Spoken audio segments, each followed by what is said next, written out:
Next segment, 2-minute drill, Gino. It's the ad marketing news that people need to know. We're going to go topic by topic, 2 minutes to talk about each one. Let's get straight into it. Our first story, Gino, Wyden and Eli Lilly have won the Winter Olympics.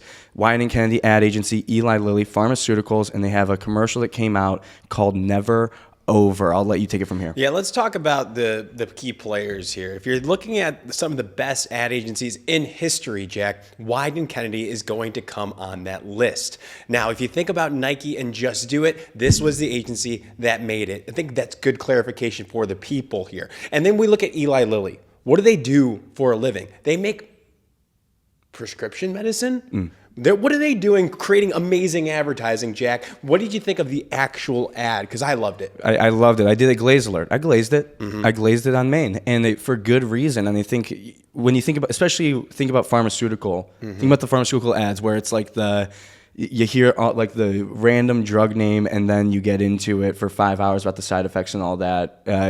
So people have a bad taste in their mouth when it comes to pharmaceuticals. And what I love about this is they're selling the scientific method. They're selling science above all else, and they do it in a way that's so captivating. It pulls you in immediately because it doesn't look like an ad at first. It's got like it looks more like a movie. It's got archival footage. You got that guy. Like, can you do the try to impersonate the guy? He's He was like. I think that I'm talking about the narrator. It's like this old timey educational video, but it's a major win for Wyden and Kennedy, and it's an independent agency out of Portland. You mentioned it. It feels like a Nike ad. They're dominating. Yeah, and you know what? I haven't been watching the Olympics, Jack. I'll be honest with you, but this has broke through for me. Any other commercials from the Olympics that come top of mind? Literally no. And I haven't even been watching the Winter Olympics, which is its own thing. I feel like the Winter Olympics, every 4 years, we just forget about the fact that we don't really watch the Winter Olympics. And that's time. That's 2 minutes, Gino. Next story on the 2-minute drill, 2 minutes on the clock. We got Street Easy's campaign with Mother. This is a Gino favorite. It's all around New York. It's built for New York. Second year in a row. They're saying never leave New York. That's essentially the campaign. It's the second year in a row that they're running it. Gino, more on this. Let's break down the key players from a fundamental standpoint. Boom. Street Easy. If you're not living in New York City, this is your Zillow, your apartments.com. It's built just for New York City. If you're moving here, you got to get on that app to rent an apartment. Okay. Now, let's talk about the other key player here. Mother, independent agency. We talked about Wyden Kennedy in the last 2-minute drill here, but this is just like it, right? Independent, great creative shop here. History of being amazing. You got Felix Richter, who is the CCO over in London, but the New York office here is the one that's working on this campaign. Last year, they created a campaign about the FOMO if you move out of New York City. Never be a former New Yorker. And then now they're bringing it back this year with a new campaign, Be a Forever New Yorker. The big thing here, Jack, what are they trying to get people to do? They're trying to get people to buy. Street Easy, a service, a platform that has it's ubiquitous in renting. The renter's market. If you live in New York, you rent and you find the apartment through Street Easy. Everyone has that experience. Street Easy saying, let's get people to buy using our platform. And they're not selling people the buy button on their app. Similar to the Wyden and Eli Lilly thing, they're selling the idea of staying in New York, a feeling, Gino. And listen, I moved to New York. Sometimes I get a little sad living here. It's a lot of work, right?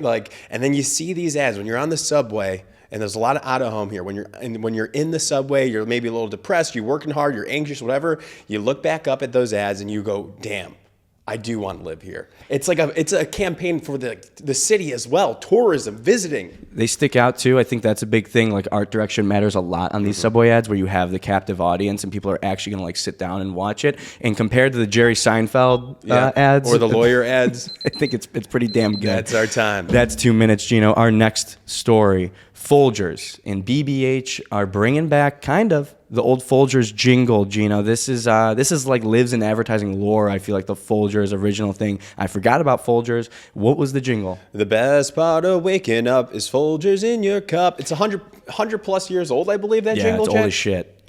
Yeah, so the key players here, you got Folgers, one of the oldest brands of all time, let's just say that. And then you got BBH.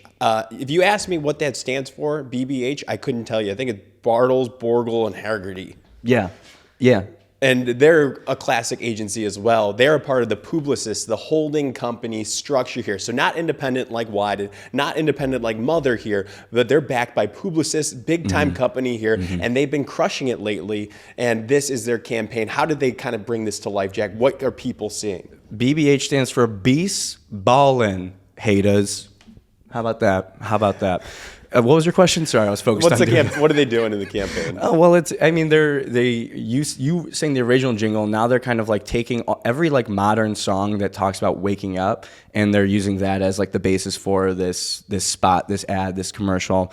And whether you think that the ad is like great or not, or like executed well, I think it's interesting enough to see Folgers try and like be mainstream or like get back in people's lives. The coffee scene is so crowded. Folgers owned by Smuckers, and I think BBH recently did great work. If you saw it, they Dunkin' at Home. Dunkin' at Home, people don't realize, is owned by Smuckers, not Dunkin', like the at-home coffee. And so BBH doing some great coffee work here, Gino, specifically with Smuckers. Yeah, it was a great campaign. And remember, this conversation about independent versus holding company, it's important nowadays, and it's something that you're going to see on this show over and over again. So just want to make sure that people are getting all that. And we are at time now. Yeah, we came in under. We came in under 2-minute drill. We got some time left to play with. We take a knee maybe for that last play that we win the 2-minute drill.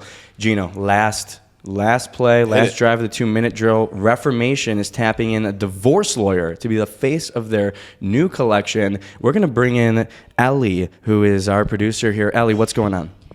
We have celebrity divorce attorney Laura Wasser, who has represented clients like Kim Kardashian, Angelina Jolie, Britney Spears, all the biggest names, all the biggest female names you know. She's repped them in their pretty public-facing divorces. And so Reformation, the high-end retailer, the sustainable retailer, taps her to be the face of their latest campaign. They're saying divorce is in, independent womanhood is in. We love it. We love to see it. We love a strong, independent woman. And Reformation and their marketing efforts always stands out. One of my favorite campaigns I've seen this year. And Reformation, interesting, about a year ago, they put Pete Davidson, tattooless Pete Davidson, all over New York. He was a star of that campaign. He's so hot. Jack has that campaign on the wall of his room poster. Yes, that is. Well, how can I deny what it? Are they, and what's the divorce rate nowadays? Can we get it? It's got to be over 50%, ladies and gentlemen. I think it's still 50%. Googling. Ellie's going to Google that, but this one, I think the larger picture here is Reformation having, I mean, she's kind of a celebrity, but like not really, but like having someone who's not a celebrity. Credibility, authority, they're appealing to that. I believe that's ethos. Hey, nobody knows breakups. No, nobody knows breakups and dumping someone better than like a famous celebrity divorce attorney. So people love this, and it makes sense, and like that alone is gonna do you wonders with your fans and with your customer base. So appreciate. Ellie, what was the Google search? As of 2024, the U.S. divorce rate remains between 40 to 50% for first marriages. And not sure what that means That for is second and time. third. Best of luck in all your relationships. And that was the 2-minute drill. Let's move on to our next story.